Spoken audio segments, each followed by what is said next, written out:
All right, we're joined by Jack Gist, Charles Moscowitz here, Monday through Friday, 12 noon, live at the flagship station, which is YouTube, and all of the various streaming stations. Jack, thanks for joining me today. Thank you for having me again. All right, so we were talking last time about your article, Language, Race Theory, Art versus Deceit on Poets, Copyright, and Truth and Lies. And I thought we would pick up where we left off in that we were defining the importance of defining the nature of words and how those words can be redefined by various people who might have other agendas. I've been thinking about our last conversation a bit, and I was reminded of Saint Augustine and the sort of the sick soul and the sick spirit, and what makes the spirit sick, and it's if it's disconnected from truth, according to Augustine. So, and I think that's what we're seeing a lot of. That to boil it all down, just to get us started here, I think what the problem is from antiquity forward, from Plato sees the tyrant as somebody who does not do service to anything higher than himself.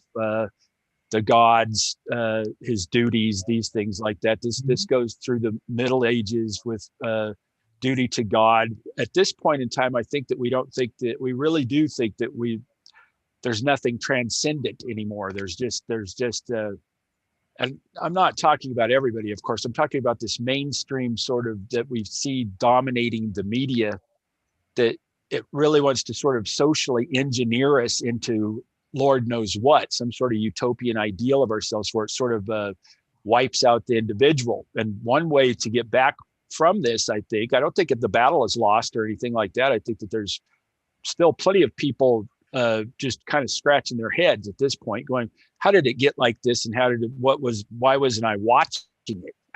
And that happened to me to a certain extent. You sort of saw it coming over the years, but you just sort of thought it would implode out of the sheer nonsense of some of the stuff that we see going on now. And we can get it back, but I think this is an attack on the individual and individual freedom to a large extent, in that when we get into, I don't want to go too far astray here, but when you start getting into transhumanism, we touched upon last time, this is sort of the last attack against the individual, when there is no more individual, there's just this collective, and that it's going to, by its own will, create humanity in its own image, sort of. We're right at the brink here of complete hubris, in my view. And so you get back to that just by simply basic standing up for yourself and standing up for what you know in your heart. I think it's written on all our hearts. We know what the truth is and what the truth isn't. Everybody does if they'll take the time to ponder it. And we don't have much of that anymore either, where we have time to reflect. No, I mean, I think if you look within and you take the time, as you say, to ponder, you can perceive basic truths, and you can go through a process of debugging yourself, I suppose, because as you mentioned, we're all involved we're surrounded by lies, right? I mean, we're surrounded by millions of deceptions. We cannot really ultimately depend on a lot of the massive quantities of information that bombard our lives every day. We can't possibly source them all. We can't know whether or not the people that are the source are telling the truth, or whether they even know if they're telling the truth. And it's our responsibility to debug ourselves, to know what is true collectively and individually, and that mankind has been able to identify truths going back, I mean, to the most earliest of times. It's a great quote from Saint Augustine on that. What was that again? It wasn't a really quote. It's a paraphrase of when the spirit gets sick because it loses its connection to truth. Right. With Augustine, we see the turn inward that has now gone completely awry. Before Augustine, sort of everybody looked out the authority of the church, the authority of the philosophers, the authority of this and that. And they accepted it because they could sort of trust it, but like you're saying, now we don't know what to trust, who to trust, how to trust. So I think it's time to take that inward turn again and trust our own hearts. If how you do that is probably another conversation in itself, but you might start just by taking some quiet time and asking yourself, what's really going on here? Are humans the creators of their own destiny? Are there, we're on this little planet at the edge of this little solar system in a vast, vast universe. And we seem to be getting a little bit big-headed for ourselves, considering where we are in the universe. I mean, it's self-evident that something probably is greater than we are. You would think that obviously what you're saying makes sense, and that it gets to the basic struggle that I probably have mentioned this before, but I reiterated. It's a book that had a huge influence on me, that being Whittaker Chambers' book, Witness. And Chambers had been a American communist spy who got very deeply into managing people inside the FDR administration who were working for Stalin.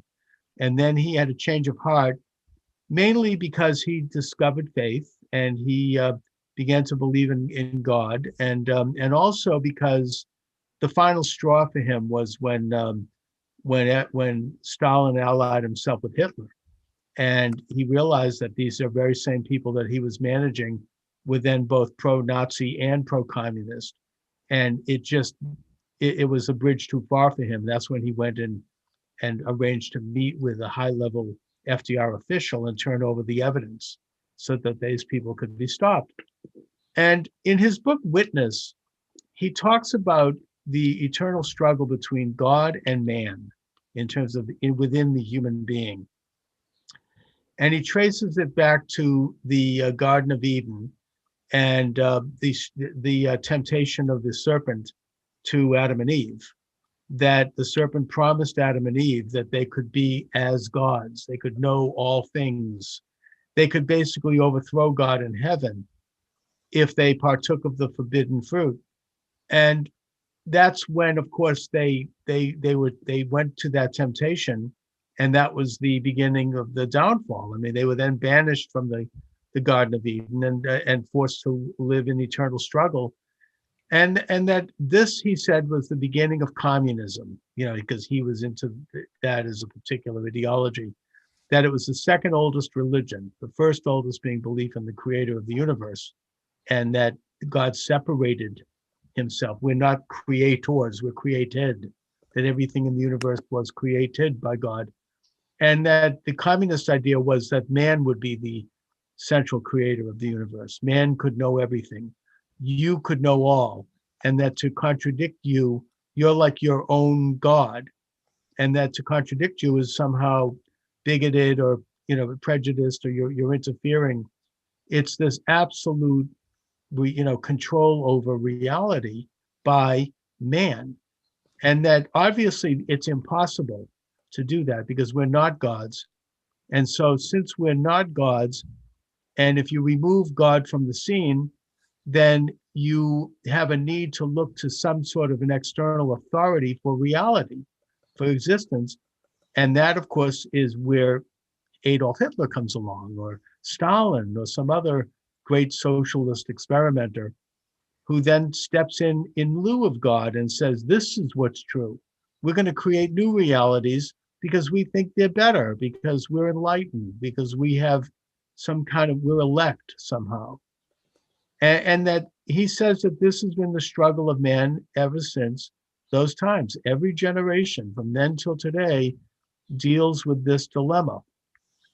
God or man? Do we believe in a creator of the universe that is outside of us, that is immutable, that is the author of law, that is the author of existence and creation? Or do we want to reject that and look to human beings? And that means some elite sect to define what is real, what is reality. And we can make up our own reality. And really, that's an astute analysis there, because I would agree that since the get-go, we've had two. Can you translate Israel into something like struggle with God? Can it be translated that way? Yeah, well, that's what is the word Israel means. It's when Jacob, one of the patriarchs, struggled with the angel and fought with the angel on the famous stairway in his dream, and was wounded. And then because of that struggle, God gave him the new name of Israel, which means he struggled with God. Right? I mean, I think that's, and I'm not a theologian here. I'm not a rabbi, but I understand that that's what it means, and that's been the condition of mankind ever since. And certainly, that the Israelites in particular were given a special mission to receive the Torah and then to give that to mankind.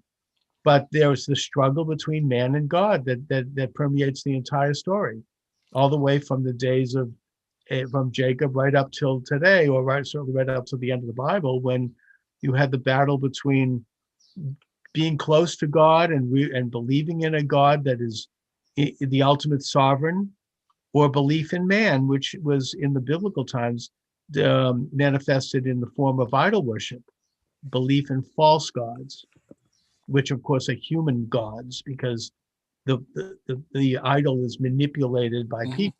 It's the state, basically. Yeah, It's, and it's it seems like right now everything hangs in the balance.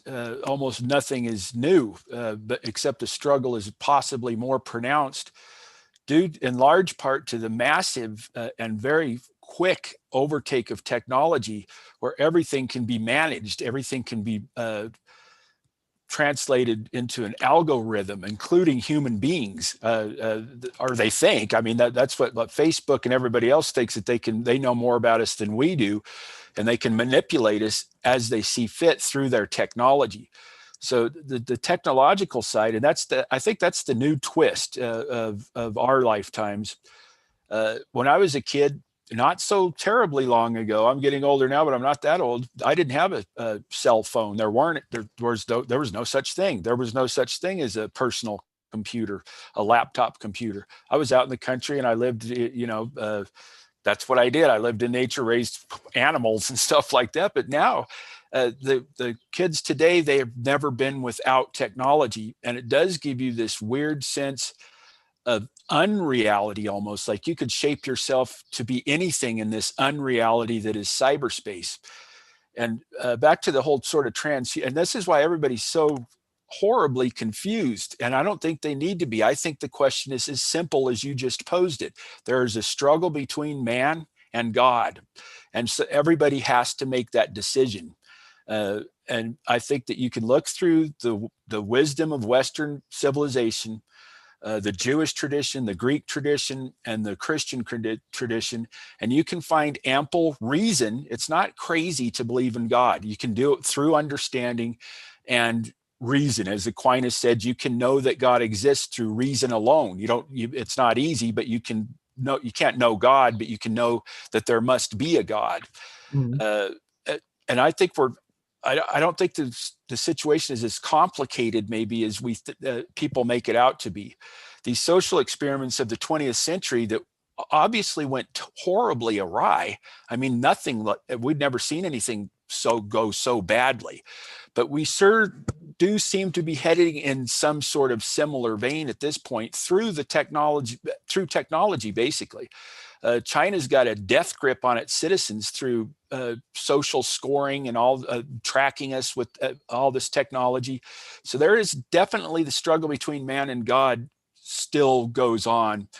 And because in the Christian and my Catholic tradition, personal freedom is very important to choose. This is the big choice that makes you a human being.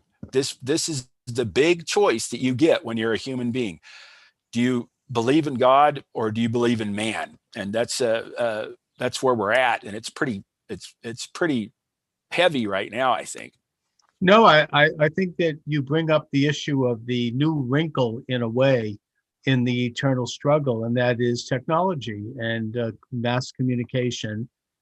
They used to use wars, they would use famine, they would use depression, they would use Holocaust.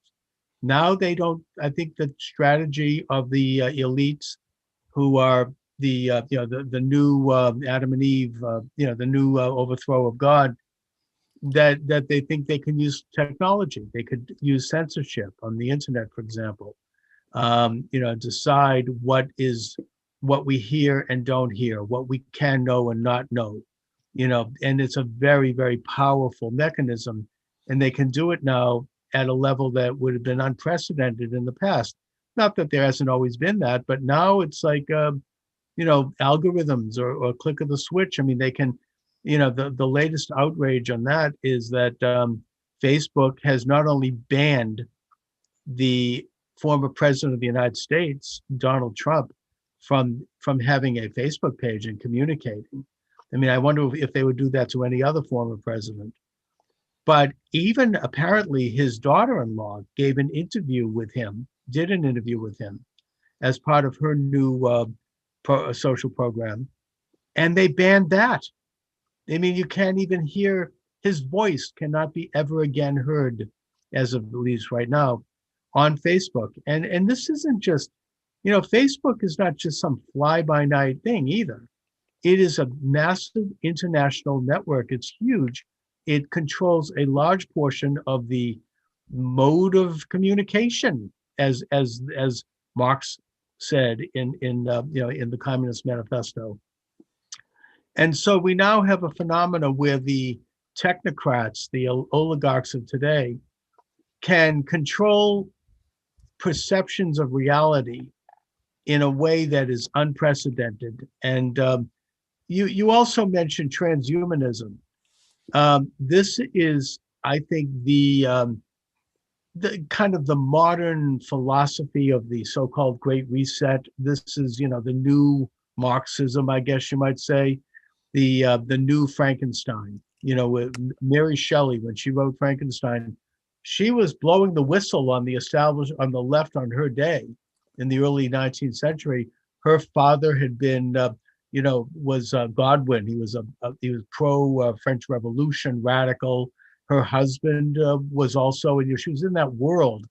And this book was an attempt to kind of expose it by showing that they're trying to create a new man. They're trying to bring life into what is dead and create this new, and the catastrophe that will result from it.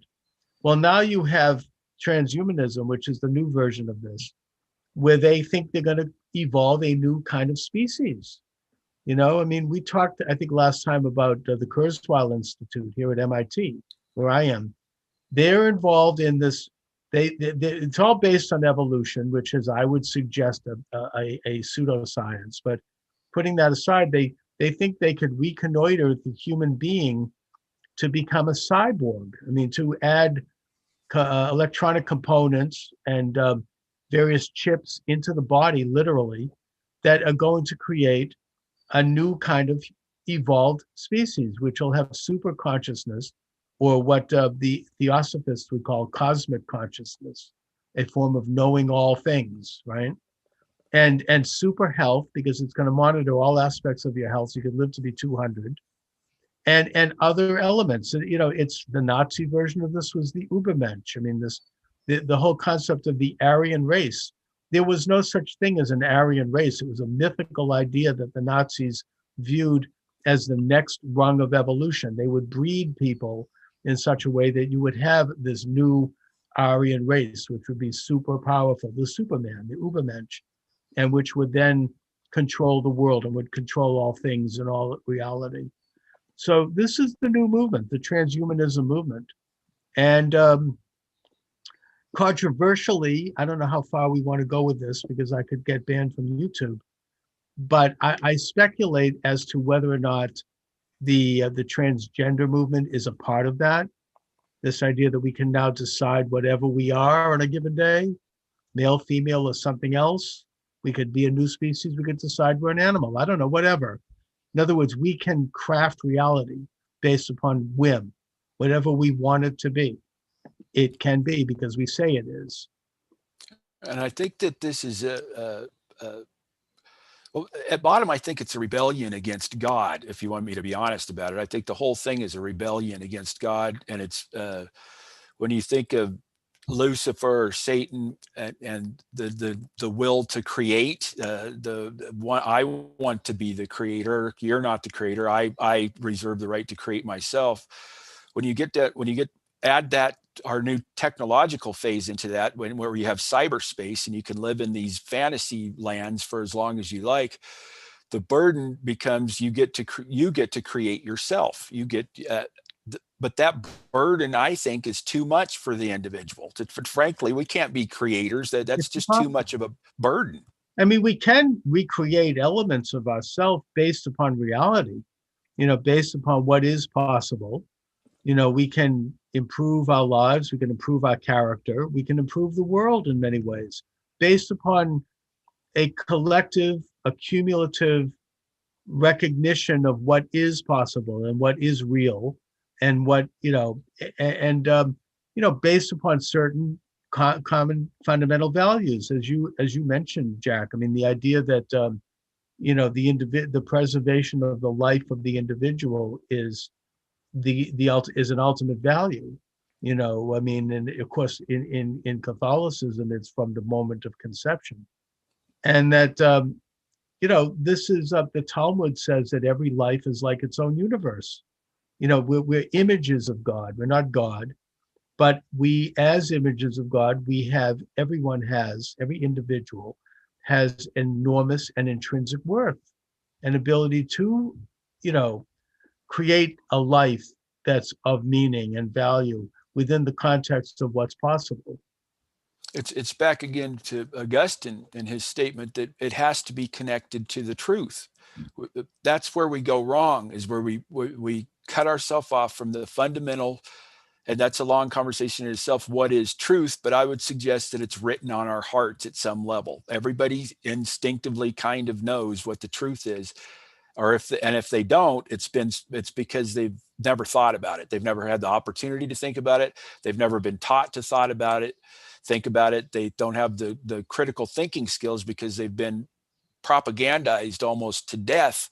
And I'm very worried about the school systems in this critical theory right now.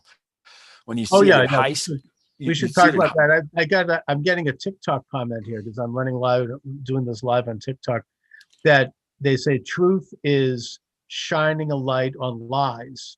And that, I mean, it's both. It is truth in and of itself, and it is a contrast between such truths and untruths. It's the which is you've got the hypothesis, and then you've got the alternative, which is untrue. And by identifying truth, you can by nature expose the lie. And it's the responsibility of a moral society and of a moral person to try to expose the lie as best we can in our own imperfect way, because we can't have access. I mean, that's why we have a jury system. That's why we have a system of justice, to sift through various facts that are known or that might not be known, to try to get to some approximation of a truth. And if that is arrived at, as imperfect as it might be, then we can pass a judgment and have recompense. But that's the basic function, the basic foundation of any society.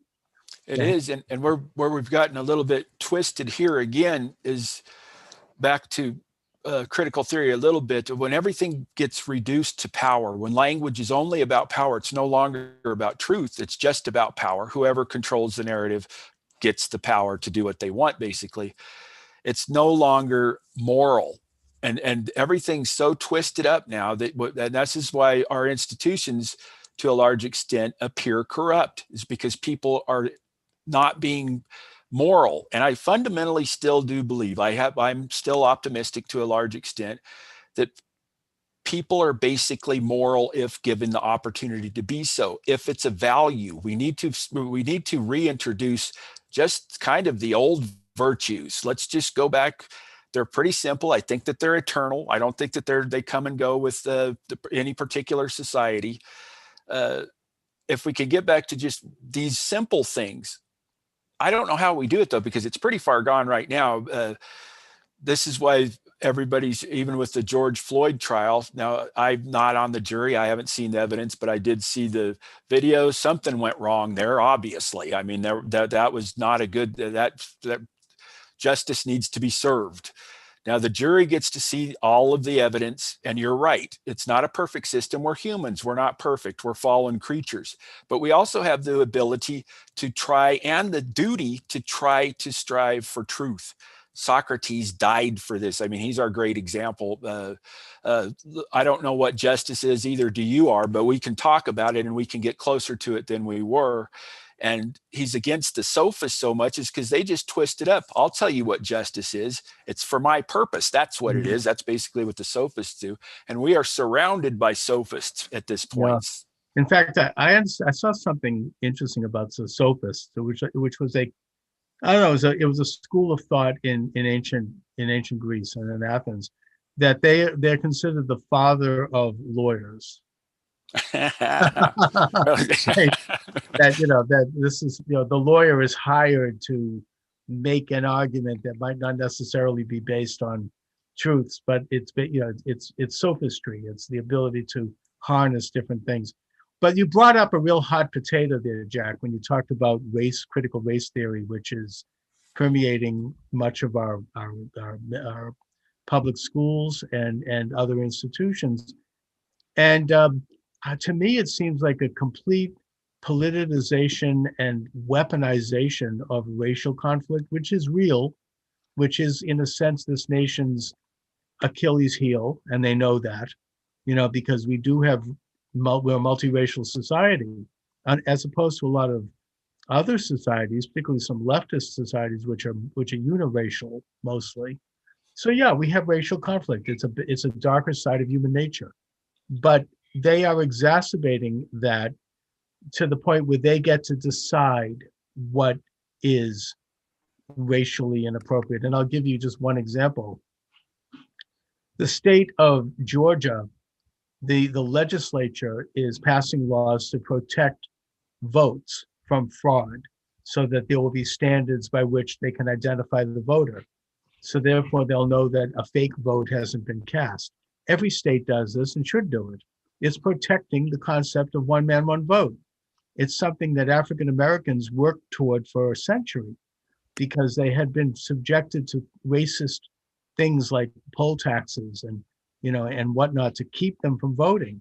Now you finally have a situation where they can vote just like everyone else, and you've got an agenda to weaken the ability of the government to determine whether a vote's legitimate. I mean, in Georgia, for example, there was a federal judge who happens to be the sister of an activist named Stacey Abrams, who basically said that several counties were forbidden from removing names from their voter rolls of people who had passed away or people who had no longer lived in that state. And that is essentially codifying the possibility of a fraudulent vote cast, because if there's a name on the list and when the polls close, you can have a corrupt election official cast a vote in that name. And that happens. Chris Matthews from Hardball, formerly the program, he wrote about this in his book, Hardball, that he witnessed this growing up in Philadelphia. It's not new. And the fact is that by passing laws in the state to stop these practices and to try to ensure that the integrity of the vote is respected, you're protecting the vote of every citizen, including Black citizens. All citizens are protected. And yet they've taken that and they've turned it on its head by somehow saying that it's racist to ensure that the vote is honest, which in and of itself is a form of racism, a very paternalistic, white man's burden kind of racism, where they're saying Black people are not capable of registering to vote. I mean, do they know Black people? I mean, of course they are. Anybody who can, buy a pack of cigarettes can register to vote. It's not, believe me, Black people are just as capable as white people and do so. I mean, this racist idea, but yet because they control, what is racist and what isn't, because the critical race theory people, they can turn that on its head and actually, in an Orwellian style, tell us that protecting the Black vote and all votes is somehow against Black people. Well, if the critical race theorists and these politicians on the left they're an example of sophistry. They're making the worst argument the better argument, because it's completely absurd. I mean, it's insulting. If I was, Yes. I may be from Wyoming, but I've taught on That's Indian reservations. I live in the Southwest. It's very culturally diverse, and I'm just going to be frank with you. Out here in the West, I don't really see a lot of racial tension. There's other kinds of tensions. There's poverty tensions and things like that, but I don't see a lot. I've been in. Even when I lived on the Navajo reservation, there was a little bit of prejudice against white people there, but it was nothing. Most people were just fine. Most people are fine. I still think that most people are fine. And this sophistry thing is like, you know how insulting that is to say you must be too dumb to go get a state ID so you can't vote. You must be some sort of idiot because you can't go get a state ID. That's just insulting. Of course, anybody can go get a state ID. Can you open a bank account? Can you drive a car? Can you get your electricity turned out? You're going to have to show an ID. It's just a ridiculous argument. It shouldn't be on the table. It has nothing to do with race whatsoever. And as far as the mail-in ballot thing, trying to get that HR1 they're trying to get through, I don't think it's constitutional, so I'd probably get stopped there, but you never know. But or you don't have to have IDs and everybody has to mail in votes. That's just perpetuating, opening the door to fraud. That's just right. It's just in your face. It has nothing to do with anything except power. Well, period. You're right. I mean, it's insulting, it's offensive, and they know it's not true. They know Black people can register to vote. It's simply a way to preserve, and I don't want to go too far here because I'll get kicked off YouTube, but it preserves the ability to engage in election improprieties. Let's leave it there. I don't want to get kicked off YouTube. We're not allowed to talk about that. But no, seriously, we're not. I mean, I know some pretty major people who no longer have channels because they mentioned this. You cannot. It's pretty scary. It is. You cannot talk about the recent election, unless you're kowtowing to a particular line of reasoning. You can't. You're not allowed anymore in this country, frankly. But getting back to the subject of the critical race theory, you're right to say that racism has greatly been reduced in this country. It has, I mean, particularly since the 1960s, actually, particularly since World War II. And it's not that it's gone away completely. No. Neither has anti-Semitism. I can speak to that. I mean, it's there, but it's not like, I don't think it's any longer an issue that actually prevents a person from getting ahead in life. And the answer is further, in a way, like letting people get to know each other a bit more, get the government out of it. And I think that part of this critical race theory is an attempt to keep it going because they want to, so now instead of having situations where somebody is being attacked because they are a certain race physically, or they're being denied something, now, because that's very rare. I'm not saying it never happens, but it's no longer at a critical level. Now they take out a microscope and they look for a racist gene. Like you look this way, you were seen in 1959 at an event, and they only do this to people that they view as enemies. They would never apply those standards to like Joe Biden, who was a segregationist when he started out as in the Senate and who used to use the N-word on the floor of the U.S. Senate. But they eventually will come after him, though.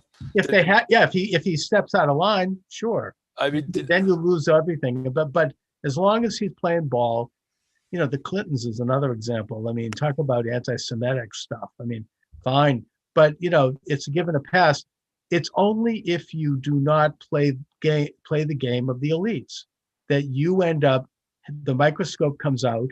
They find something you might have said that was insulting, and it's used to completely destroy your career and your life and damage you. And we all value our reputations. Nobody wants to go through that, especially professionally. You don't want to go through it. So it's kind of an informal form of tyranny. This thing. I mean, this is giving. They are being given this power to decide who is. To be called racist now in society is the worst thing you can be called. And, and they have that power to do it. And they're wielding it in a very fascistic way. And the only way to counter that is you have to stand up and say, no, not only am I not racist, but I would suggest that the policies you support are racist. And here's why. We have to stand up to that. And when we do stand up to it, we are standing up for liberals and conservatives, all people. It's standing up for individual freedom. Because what we have here is, if it's just, and I think it's kind of in your face here too. It's not nearly as subtle as they would like to think they are. This is Marxism replayed. Marx has reduced everything to economics. Everything was reduced to economics in the proletariat struggle. All they've done with this is it's the same playbook exactly, but they've reduced everything to race. This wipes out the individual again. If you're born black, Native American, white, that's what you are. You can't escape that. It's an accident of birth. That's all it really is. And I'm not suggesting at all that there aren't racial inequalities and that need to be addressed and dealt with. I understand that. I think any common sense person would understand that. And we've slowly but surely been doing that over the past century or so, slowly but surely. Actually, ever since the Athens, Greece, ancient Greece, slowly but surely we've trudged along, right? And we've made significant gains. But this is just old school Marxism, and that they've just changed the proletariat struggle to the racial struggle. And I agree with you. And this goes back to Augustine too. They want you to have an emotional reaction, not a reasonable reaction to anything. So when we turn back into ourselves and look for truth, we have to realize that it's not purely emotional and it's not purely reasonable. But if we're going to respect each other as moral individuals, as people, dignified people, every human we should respect the dignity of their humanity. We have to use reason, and critical theory will not stand up. I know a lot of people think that they have these nuanced arguments. Their arguments are baseless. They won't stand up under any reasonable scrutiny. They just either you're a racist or you're an anti-racist. Kendi, that's basically his thesis. That's a false dilemma. That's a false choice right there. You start out with a logical fallacy and you found your entire argument on a logical fallacy. It can't stand. But you're right. They're not working on reason. They're working on fear. If you don't agree with me, you're a racist. You have to be called a name or whatever they're going to call you. You'll be destroyed. I mean, I might have already said this possibly, but I think it's worth reiterating that it sort of reminds me of the Salem witch trials, that you were either a witch, you'd confess to being a witch, in which case you'd be executed. Or if you denied being a witch, they would throw you in the harbor to see whether you sank or drown. And if you drowned, then you were innocent. I mean, it was something like that. There was like some, right? I mean, there was some scenario there. And, we cannot buckle under to that. I mean, it's, as you said, it's Karl Marx divided the world or Western civilization into two camps, the proletarian and the bourgeoisie, and he pitted them against each other, creating a conflict. He used the dialectical concept of Hegel, which actually is a good concept. I mean, there's nothing wrong with looking at dialectics in nature, but he weaponized it. He took it and he made it into this political paradigm. And that has now been transferred to race. I mean, I think it started with Frantz Fanon, the Marxist theoretician from Martinique in the early 20th century, who wrote, actually in the 1940s, I think, who wrote a book called The Wretched of the Earth, where he says that the new Marxist approach, the new dialectic, would be race, not class. And also he talked about regionalism. I mean, the northern part of the planet versus the southern, but that hasn't applied here. And it goes to the Marxist approach as described in the Communist Manifesto, which is that in order to target a society to bring about their utopian idea of communism, they would have to find the unique weakness of that society and then exploit that by creating a conflict. And in the case of the United States, that is race. They can exploit that. And now it's gotten to the point of absurdity that if somebody walks in and they declare that they're a Mr. and not a Mrs., and you say otherwise, you could end up losing your reputation. You could end up, I think that in Canada, it's actually a crime. I mean, Canada doesn't have the kind of constitution we have, but, it's moving in that direction now. You have to kowtow to anything they say. This is, as I say, it's a subtle form, or maybe not such a subtle form of tyranny. It is a form of tyranny, and it's a strange one, and in its own right, it is brilliant, because if you can sort of enslave a people and they're willing to do it, it's sort of this false autonomy, right? You can be whatever you want. And if anybody says any other difference, it's they're bad and they have to go be canceled or whatever. Which is true. I mean, in a way, it sounds like it's absurd. It's a dystopian nightmare. But you're right. You can get canceled pretty easy these days off of mainstream media, YouTube, and all kinds of stuff. Hopefully, what this produces, though, and we'll see. He who shall not be named, I guess, is starting his own social platform.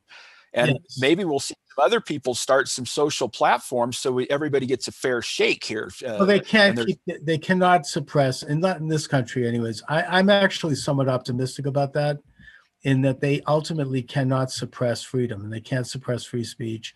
And that what's happening is that people of a freedom-oriented mindset are going to literally alternative media and alternative markets. Like, for example, Coca-Cola just announced something about that, if you can't be white anymore, or some crazy thing, like a policy, and, that they want to focus on people's non-whiteness. And the reaction is that a lot of people are now boycotting Coca-Cola, including me. And that, there's going to be, we'll go to an alternative. I've taken this approach as somebody who happens to be a supporter of the state of Israel. If I hear a company that is boycotting Israel, I boycott them, right? It works. It works. It does. Do you remember the Goya bean, the Goya brand controversy? He made some mild comments supporting Donald Trump, right? And all of a sudden, you've got, Ocasio-Cortez come out and call for boycotting Goya beans, because, this is, somebody expresses an opinion and they could end up losing their business. The thing about Goya beans, though, is their stock went up. Everybody went out and started buying Goya beans. Exactly. I started buying them. I like beans. So I said, well, we might as well buy Goya beans. And you bet. They made more money. So maybe the free market will work here a bit too. And Mike Lindell also has done better with My Pillow. Oh yes, he's a story in himself, a success story. So maybe the free market still has a chance. And I'm one that says that corporate structure probably does need to be looked at, because they sort of stamp out competition to a certain extent. But I'm not a businessman either, so that's not my area of expertise. But I do believe, at least conceptually, in the free market society, and hopefully that'll apply to Facebook and all these other places too. If you don't want to put us on there, we'll go somewhere else. Yeah, there's a huge backlash against Facebook for a lot of these things around the world, I might add. And there are new media coming up. I think that if former President Trump does launch a social network, that could be a death knell for Twitter.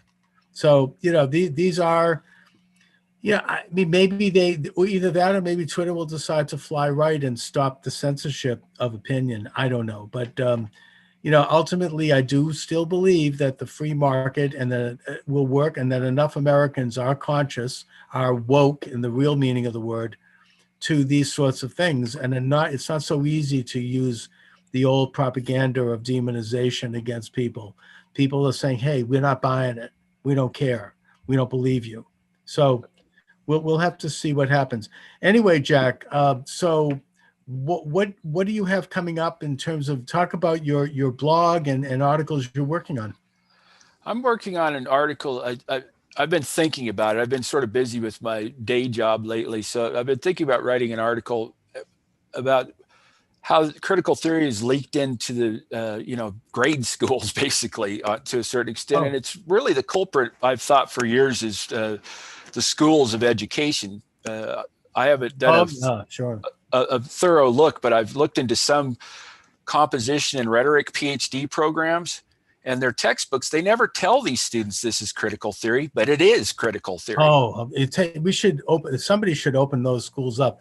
Harvard School of Education in particular, with PhD program, if we could get in and take a look at their texts and at their, scholarly articles. I mean, I've had a little run-in with them anyway, so I mean, I could speak a little bit to that, but it is classic critical race theory, and it's all over that. And this is doctrine now for the radical left and for the international establishment. And it's getting stronger every day. We have to, I don't think it's going to win in the long run, because but I just read this book real quick here. Yeah. It's by Romano Guardini. He was a Catholic writer.